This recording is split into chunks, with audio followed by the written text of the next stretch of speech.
લીલા ધાણાને જો આ રીતે તમે સ્ટોર કરીને ફ્રીજમાં રાખશો તો ધાણા 7 થી 8 દિવસ એવા જ લીલા અને એકદમ ફ્રેશ રહેશે, જાણે તમે આજે જ લાવીને આજે જ એનો ઉપયોગ કરો છો એવું તમને લાગશે।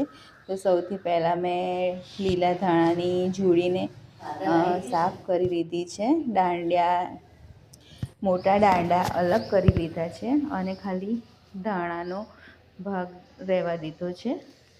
તમે જોઈ શકો છો। તેને સારી રીતે આપણે કરી લઈશું જેથી માટી બી તેમાંથી નીકળી જાય। હવે મેં એક કન્ટેનર લીધું છે, તેમાં તેની સાઈઝનું પેપર કટિંગ કરી લીધું છે। એ કન્ટેનરની અંદર આપણે કાપેલું પેપર નાખી દઈશું। હવે તમે જોઈ શકો છો મેં જેવી રીતે સેટ કર્યું છે એવી રીતે સેટ કરીને પછી આપણે ધાણા એમાં સમારી લઈશું।